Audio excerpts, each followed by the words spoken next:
بسم اللہ الرحمن الرحیم۔ السلام علیکم دوستو، آج کی اس ویڈیو میں ہم آپ کو بتانے والے ہیں کہ اہل کتاب یعنی مسیح اور یہودی وغیرہ جب نبی صلی اللہ علیہ وسلم کی خدمت میں حاضر ہوتے تو وہ آپ سے کیسے سوال کیا کرتے تھے اور نبی صلی اللہ علیہ وسلم ان کے سوالوں کے جواب کیسے دیا کرتے تھے۔ حضرت عقبہ رضی اللہ تعالیٰ عنہ بن عامر فرماتے ہیں کہ میں رسول اللہ صلی اللہ علیہ وسلم کی خدمت میں بطور خادم حاضر تھا۔ اہل کتاب کے کچھ لوگ مصاحف یا کچھ اور کتابیں لیے ہوئے میرے پاس آئے اور کہنے لگے کہ ہمارے لیے حضور صلی اللہ علیہ وسلم سے حاضری کی اجازت لے آؤ۔ چنانچہ میں نے حضور علیہ السلام کی خدمت میں حاضر ہو کر ان کا پیغام پہنچا دیا اور ان کا حلیہ بھی بیان کر دیا۔ آپ نے فرمایا، ان کا مجھ سے کیا واسطہ؟ وہ مجھ سے ایسی باتیں پوچھتے ہیں جو مجھ کو معلوم نہیں، آخر میں بھی اس کا بندہ ہی تو ہوں، صرف وہی بات جانتا ہوں جس کا علم میرا رب مجھے عطا کرتا ہے۔ پھر آپ نے فرمایا کہ اچھا مجھے وضو کرا دو۔ چنانچہ آپ کو وضو کرایا گیا۔ پھر آپ گھر کے مصلی پر تشریف لے گئے اور 2 رکعت نماز ادا فرمائی۔ جب آپ نماز سے فارغ ہوئے تو میں نے دیکھا کہ آپ کے چہرے پر بشاشت کے آثار نمایاں ہیں۔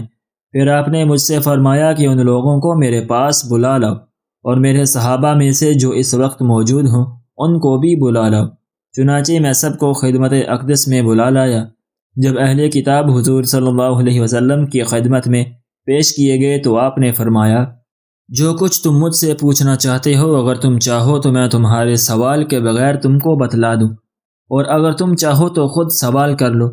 ان لوگوں نے عرض کیا، آپ خود ہی ابتدا فرما دیں۔ آپ نے فرمایا، تم لوگ مجھ سے ذوالقرنین کے بارے میں سوال کرنا چاہتے ہو، لہٰذا میں تم کو بتلاتا ہوں کہ جو کچھ تمہاری کتابوں میں ان کے بارے میں لکھا ہے وہ یہ ہے کہ ذوالقرنین ایک رومی لڑکا تھا۔ اللہ تعالیٰ نے اس کو سلطنت عطا فرمائی۔ پھر وہ بلاد مصر کے ساحل پر پہنچا اور وہاں ایک شہر آباد کیا جس کا نام اسکندریہ رکھا۔ جب وہ اس کام سے فارغ ہوا تو اس کے پاس ایک فرشتہ آیا اور اس کو روح بکلبلا کر کے آسمان کی طرف لے کر اڑ گیا۔ پھر اس سے کہا کہ نیچے کی طرف نگاہ کر اور بتا تجھ کو کیا نظر آ رہا ہے۔ چنانچہ اس نے زمین کی طرف دیکھ کر کہا، مجھ کو میرا شہر اور ساتھ میں دوسرے شہر نظر آ رہے ہیں۔ پھر فرشتہ اس کو اور اوپر لے کر اڑا اور پھر وہی سوال دہرایا۔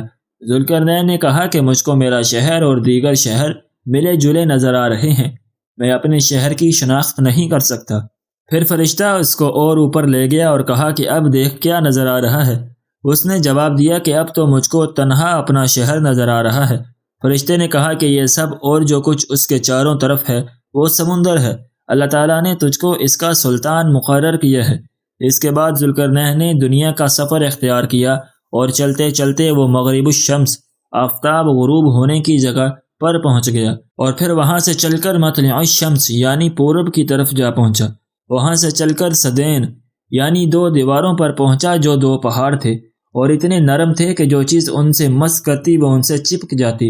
اس کے بعد اس نے دیوار تعمیر کی اور یاجوج ماجوج کے پاس پہنچا اور ان کو دیگر مخلوق سے جدا کیا۔ بعد ازاں اس کا گزر ایک ایسی قوم پر ہوا جن کے چہرے کتوں کے مشابہ تھے اور وہ یاجوج ماجوج سے قتال کیا کرتے تھے، چنانچہ ان کو بھی جدا جدا کر دیا۔ پھر ایک قوم کے پاس پہنچا جو ایک دوسرے کو کھا جاتے تھے، وہاں ایک صحرائے عظیم بھی دیکھا۔ آخر میں وہ بحر محیط کے ایک ملک میں گیا۔ یہ سن کر وہ اہل کتاب بولے کہ ہم شہادت دیتے ہیں کہ ذوالقرنین کے متعلق جو کچھ آپ نے ارشاد فرمایا بالکل وہی ہماری کتابوں میں مذکور ہے۔ روایت ہے کہ جب ذوالقرنین اسکندریہ کی تعمیر سے فراغت پا چکے اور اس کو خوب مستحکم بنا دیا تو آپ نے وہاں سے کوچ فرمایا۔ چلتے چلتے آپ کا گزر ایک ایسی صالح قوم پر ہوا جو راہ حق پر گامزن تھی اور ان کے جملہ امور حق پر مبنی تھے، اور ان میں یہ اوصاف حسنہ بدرجہ کمال موجود تھے۔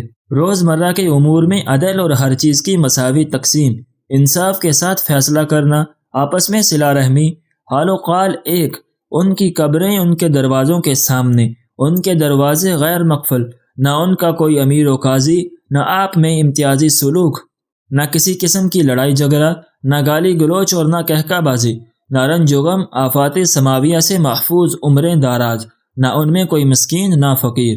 ذوالقرنین کو ان کے یہ حالات دیکھ کر تعجب ہوا اور کہنے لگے کہ تم لوگ مجھ کو اپنے حالات سے مطلع کرو کیونکہ میں تمام دنیا میں گھوما ہوں اور بے شمار بحری اور بری اسفار کیے ہیں، مگر تم جیسی صالح اور کوئی قوم نظر نہیں آئے۔ ان کے نمائندے نے کہا کہ آپ جو چاہیں سوال کریں، میں ان کا جواب دیتا جاؤں گا۔ ذوالقرنین: تمہاری قبریں تمہارے گھروں کے دروازوں کے سامنے کیوں ہیں؟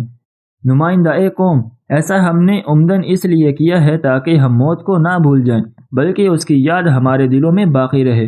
ذوالقرنین: تمہارے دروازوں پر قفل کیوں نہیں ہے؟ نمائندہ: ہم میں سے کوئی مشتبہ نہیں بلکہ سب امانت دار ہیں۔ ذوالقرنین: تمہارے یہاں امراء کیوں نہیں ہے؟ نمائندہ: ہم کو امراء کی حاجت نہیں ہے۔ ذوالقرنین: تمہارے اوپر حکام کیوں نہیں ہے؟ نمائندہ: کیونکہ ہم آپس میں جھگڑا نہیں کرتے جو حکام کی ضرورت پیش آئے۔ ذوالقرنین: تم میں اغنیاء یعنی مالدار کیوں نہیں ہے؟ نمائندہ: کیونکہ ہمارے یہاں مال کی کثرت نہیں ہے۔ ذوالقرنین: تمہارے یہاں بادشاہ کیوں نہیں ہے؟ نمائندہ: ہمارے یہاں دنیاوی سلطنت کی کسی کو رغبت ہی نہیں۔ ذوالقرنین: تمہارے اندر اشراف کیوں نہیں ہے؟ نمائندہ: کیونکہ ہمارے اندر تفاخر کا مادہ ہی نہیں ہے۔ ذوالقرنین: تمہارے درمیان باہم اختلاف کیوں نہیں؟ نمائندہ: کیونکہ ہم میں صلح کا مادہ بہت زیادہ ہے۔ ذوالقرنین: تمہارے یہاں آپس میں صلح کا جھگڑا کیوں نہیں ہے؟ نمائندہ: ہمارے یہاں حلیم اور بردباری کوٹ کوٹ کر بر دی گئی ہے۔ ذوالقرنین: تم سب کی بات ایک ہے اور طریقہ راست ہے۔ نمائندہ: یہ اس وجہ سے ہے کہ ہم آپس میں نہ جھوٹ بولتے ہیں، نہ دھوکہ دیتے ہیں اور نہ غیبت کرتے ہیں۔ ذوالقرنین: تمہارے سب کے دل یکساں ہیں اور تمہارے ظاہر و باطن بھی یکساں ہیں، اس کی کیا وجہ ہے؟ نمائندہ: اس کی وجہ یہ ہے کہ ہم سب کی نیتیں صاف ہیں، ان سے حسد اور دغا نکل گئے ہیں۔ ذوالقرنین: تم میں کوئی مسکین و فقیر کیوں نہیں ہے؟ نمائندہ: کیونکہ جو کچھ ہمارے یہاں پیدا ہوتا ہے ہم سب اس کو برابر تقسیم کر لیتے ہیں۔ ذوالقرنین: تمہارے یہاں کوئی درشت مزاج اور تندخو کیوں نہیں ہے؟ نمائندہ: کیونکہ ہم سب خاکسار اور متواضع ہیں۔ ذوالقرنین: تم لوگوں کی عمریں دراز کیوں ہیں؟ نمائندہ: کیونکہ ہم سب ایک دوسرے کے حق کو ادا کرتے ہیں اور حق کے ساتھ آپس میں انصاف کرتے ہیں۔ ذوالقرنین: تم باہمی ہنسی مذاق کیوں نہیں کرتے؟ نمائندہ: تاکہ ہم استغفار سے غافل نہ ہوں۔ ذوالقرنین: تم غمگین کیوں نہیں ہوتے؟ نمائندہ: ہم بچپن سے بلا و مصیبت جھیلنے کے عادی ہو گئے ہیں، لہٰذا ہم کو ہر چیز محبوب و مرغوب ہو گئی ہے۔ ذوالقرنین: تم لوگ آفات میں کیوں مبتلا نہیں ہوتے جیسا کہ دوسرے لوگ ہوتے ہیں؟ نمائندہ: کیونکہ ہم غیر اللہ پر بھروسہ نہیں کرتے اور نہ ہم نجوم وغیرہ کے معتقد ہیں۔ ذوالقرنین: اپنے آباء و اجداد کا حال بیان کرو کہ وہ کیسے تھے؟ نمائندہ: ہمارے آباء و اجداد بہت اچھے لوگ تھے، وہ اپنے مساکین پر رحم کرتے اور جو ان میں فقیر ہوتے ان سے بھائی چارہ کرتے، جو ان پر ظلم کرتا اس کو معاف کر دیتے اور جو ان کے ساتھ برائی کرتا وہ ان کے ساتھ بھلائی کرتے تھے، جو ان کے ساتھ جہل کا معاملہ کرتا تو وہ ان کے ساتھ بردباری کا معاملہ کرتے، آپس میں صلح رحمی کرتے، نماز کے اوقات کی حفاظت کرتے، اپنے وعدے کو پورا کرتے تھے۔ اسی وجہ سے اللہ تعالیٰ نے ان کے ہر کام درست کر رکھے تھے اور جب تک وہ زندہ رہے ان کو اللہ تعالیٰ نے آفات سے محفوظ رکھا اور اللہ تعالیٰ نے ان کی اولاد یعنی ہم کو بھی انہی کے نقش قدم پر ثابت رکھا۔ یہ سب باتیں سن کر ذوالقرنین نے کہا کہ اگر میں کسی جگہ قیام کرتا تو تمہارے پاس کرتا، لیکن اللہ تعالیٰ کی طرف سے مجھے کہیں قیام کرنے کی اجازت نہیں ہے، اس لیے معذور ہوں۔ اللہ تعالیٰ سے دعا ہے کہ اللہ تعالیٰ ہمیں بھی ایسا ہی مسلمان بننے کی توفیق عطا فرمائے۔ دوستو، اگر آپ کو آج کی یہ ویڈیو پسند آئی ہو تو ہماری ویڈیو کو لائک اور اپنے دوستوں کے ساتھ شیئر ضرور کیجیے گا، اور اگر آپ نے ہمارا چینل ابھی تک سبسکرائب نہیں کیا تو مہربانی فرما کے ہمارے چینل کو سبسکرائب بھی کر لیجیے گا۔